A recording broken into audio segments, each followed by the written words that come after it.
It probably won't surprise you to learn that House Republicans are in disarray about their failed, pathetic attempt to impeach President Biden. On the one hand, you do have Republican leaders like Mike Johnson, James Comr, and Jason Smith making the rounds in the conservative media space, trying to stoke the dying embers to produce a flame, trying to keep it alive. But on the other hand, we're hearing increasing reports that even ultra-far-right conservatives who desperately want to impeach the president are openly admitting this isn't it. But before we unpack all that, if you end up liking this video and you want to support the channel, please be sure to hit the like, subscribe, and alert bells before you go. I'd greatly appreciate it. All right, friends, we have several clips to look at in this video, but it does seem that perhaps this might be the death knell of the House GOP's desperate attempts to impeach the president. Before we play the clips, I just want to draw your attention to a recent report from CNN called House GOP Skeptical that Biden Inquiry Leads to Impeachment as Election Draws Near. Things have gotten so bad, folks, that this is the paragraph that really jumped out at me. Even conservative GOP Representative Scott Perry of Pennsylvania, who serves on the House Oversight Committee and supports impeaching the president, acknowledged that it's been hard for the investigation to break through. And this is his quote. "While I think it's pretty clear, I don't know the case has been made adequately to the American people."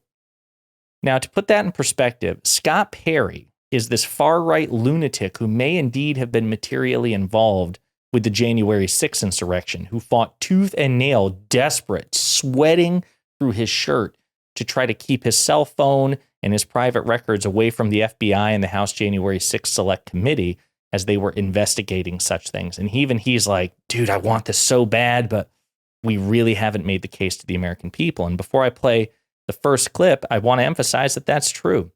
Recent polling suggests that pluralities do not support even the impeachment inquiry into President Biden, meaning more people than not oppose even the inquiry. And then when you ask them about the impeachment itself, a majority oppose impeaching the president. Now, with that in mind, I want to play a couple of clips just today from Republican Speaker Mike Johnson. And to put it in perspective, this is what he says is facing the country right now. To put it in perspective, this is what he perceives the current state of the world to be. In some ways, it feels like 1,000 days. Yeah, I bet. In some ways, it feels like it's just yesterday. All the days run together. There's a lot to do right now. We're facing the greatest collection of crises, you could argue, since maybe, I don't know, the World War II era, maybe the Civil War, when you look at all the headwinds we're facing. So Mike Johnson says we're facing, as the American people, more crises and more negative headwinds than perhaps since the Second World War or even the Civil War. That's what he says is going on. And yet again, the primary mission of the House of Representatives for the past year has been impeaching the president. And Maria Bartiromo of Fox News in that interview asks him about that. And you would think, given that he says we're facing greatest crises, multiple, since the Civil War, maybe he would say, you know what? With that in mind, it's time to put the Biden impeachment to bed because we have bigger fish to fry. But this is actually how he answers. Okay, let me move on to the Biden impeachment inquiry, picking up steam with the House Judiciary and Oversight Committees, both interviewing Biden associates Rob Walker and Eric Schwerin. James Biden and Hunter Biden expected to sit for closed-door depositions later this month. Impeachment investigations also hearing from James Biden associate Joey Langston, a disbarred Mississippi attorney who served in prison for bribery. He told the committee he gave James Biden $800,000 in loans. James only paid half back. Mr. Speaker, we're getting dribs and drabs of this, but what's your sense of this inquiry? Listen, impeachment is that power is one of the heaviest that the Constitution gives to the House, and it does reside exclusively in the House. So we have a responsibility to follow the facts wherever they lead, and that's what the House Judiciary Committee, Oversight, Ways and Means have been doing methodically, carefully over almost a year now. That we have followed those facts, and they're alarming. We have IRS whistleblower testimony. We have the associates of the Biden family who have come in to testify. We have all these bank records and the financial records that show that something is very wrong here. There was a lot of smoke. We believe there's fire. We're connecting the final dots there. As you noted, James Biden comes in for a deposition the end of this month, and then right after that, Hunter Biden. I think we'll connect the remaining dots, and we'll see where this goes. Do you expect articles before the summer? We shall see. You know, the White House has been stonewalling on us. They tried to avoid giving us the remaining records, and they resisted the subpoenas. We've had to enforce some of that and almost go to court to do so. But we're finally getting to the end of that, and we're going to draw it to a conclusion, and we'll see. I don't want to prejudge it. I don't want to prejudge, even though James Comr has repeatedly prejudged, the man who's in the primary leadership role of this impeachment effort. He has prejudged. But again, I just note the irony.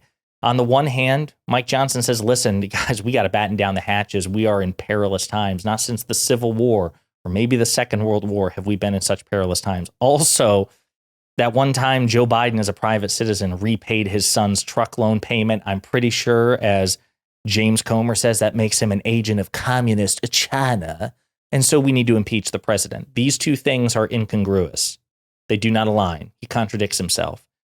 But speaking of James Comr, we've got some clips just recently from James Comr actually responding to the recent testimony, closed door testimony, I might add. James Comr didn't want to televise it. He didn't want to make it public. Private closed door testimony of a Biden family associate. This is how he tried to spin it. Hunter also in 2018 apparently text revealed a deep distrust of Sherwin and his involvement in family affairs, and apparently owed Sherwin money. And Hunter, told his assistant that Sherwin whined that he owed him 30% of his income for 10 years. Then by 2019, the relationship deteriorated further. Did you get any information out of him regarding this? No, all of the people that we brought in for depositions, they have a hard time remembering the bad things. But that gives it away, doesn't it? Yeah, all the people that we have taken oath under the threat of perjury, they don't remember all the bad things that we believe happened but have no proof of. It must be that they're lying. Or maybe the witnesses that you're deposing are actually answering truthfully, and it's congruent with all the other testimony that's been released, like Devin Archer, the star witness that you swore in Q3 of last year would be the smoking gun against President Biden when he repeatedly said that, he has no evidence that Joe Biden or Hunter Biden, with respect to Joe Biden, ever did anything inappropriate, let alone illegal. Maybe that's the answer. Maybe there's just actually nothing there. But James Comr continues. If he's aware of that, and he was aware all of the money from Hunter's businesses, whether he says he knows of Joe's involvement or not, he knew that a significant amount of money was being funneled to Joe Biden, did he not? Well, he kept saying the same talking points that many of these associates use, that Joe Biden wasn't involved. But one thing he said that I think is very interesting is he said he did all this for Joe Biden and never charged Joe Biden anything. So he provided a very valuable service to Joe Biden for free. That's an ethics violation. No politician, whether they're in Congress or the vice president of the United States, can accept gifts. I know So what he's saying is it's a talking point. He's like, again, the guy under oath is saying that, Joe Biden never benefited or had any knowledge of Hunter's business, but that's a talking point, according to James Comr. James Comr has no evidence that it's just a talking point. He just wants to believe it's a talking point because it just doesn't fit his narrative. And then see how he tries to slide in something there at the end to try to constantly moving the goalpost, because Comr plays things second by second, right? He's constantly hopscotching from one place to the next because the ground is caving in under him in terms of his argument. So now I'm sure he's going to try to milk this for whatever it's worth. Eric Schwerin, the guy who was doing Joe Biden's books, his accountant, his family accountant, was apparently unpaid. He was doing it as a favor. That's an ethics violation. So I wouldn't be surprised if James Comr tries to workshop in the media this idea. Maybe we should impeach President Biden because 10 years ago, an accountant worked for him allegedly for free. It's weak, but it's probably stronger than anything else they've got. So I guess points to them. But it's not just James Comr. You also have Jason Smith. This is a guy we don't see that much relative to Jim Jordan and James Comr, but he is the chairman of the House Ways and Means Committee. It's one of the three committees investigating President Biden. The American people deserve the answers. They deserve to know the situation that occurred in Ukraine when the president threatened that if they didn't get rid of a prosecutor that was investigating Burisma, which is the company that the president's son serves on, Hunter Biden, and was paid millions of dollars to serving on, that Joe Biden said he would withhold $1 billion? So as we've discussed in previous videos, there was a bipartisan consensus. I showed you in a previous video a letter co-signed by Senate Republicans also wanting the Ukrainian justice system to rid itself of Viktor Shokin. Were they also trying to help Hunter Biden out? Plus, the other fact of the matter is that Viktor Shokin was not actively investigating Burisma, which was one of the reasons why people like Joe Biden and others wanted him fired, because he wasn't actually investigating corruption. And when Burisma was technically under investigation, it was for a time frame. The investigation concerned a time frame that came before Hunter Biden came on board. So they were investigating a time before Hunter Biden was ever on board, which means Hunter Biden would never have been implicated in whatever crimes Burisma may have been guilty of. So there would have been no reason for then Vice President Biden to act corruptly on behalf of his son, which is probably why they have no evidence of it, because he was never implicated in the dead investigation to begin with. These people are so dumb and so dishonest.